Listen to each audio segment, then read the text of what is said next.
Yeah, I mean, as quiet as it is today, it is active tomorrow. And there's going to be a lot of changes going on over the next 36 hours after what is really, by all standards, as nice a day as we have had this month. We are not running 10 degrees below the average that we have been pretty much for the entire month so far, minus yesterday.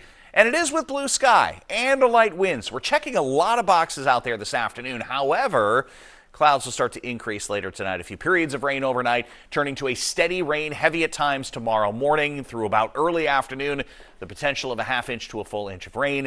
You have the front coming in. Winds out of the south could be gusty, at times over 35 to 40 miles an hour. So a wind advisory posted for that from about sunrise to just after sunset as that front makes its way through. There'll be a wind out of the south initially, pushing temperatures, yes, into the 40s to even lower 50s for a few hours early tomorrow afternoon, but again, it will be with rain falling and a lot of wind, and then the temperatures will tumble quickly. That 32 you're seeing for Saturday will be for the high for the day after dropping into the teens to lower 20s overnight. So again, we have the precipitation starting to move in, initially as some periods of rain overnight. That will turn into a steady rain tomorrow morning, probably near or just after the morning commute, and then the heaviest of which will be mid to late morning before the front eventually arrives. Temperatures will probably be another 5 or 10 degrees warmer than what you're seeing here by the time that front arrives. So that means mostly in the form of rainfall. Again, half inch to a full inch of rainfall out of this. The potential for some wind as that front comes through with some gusts possibly over 35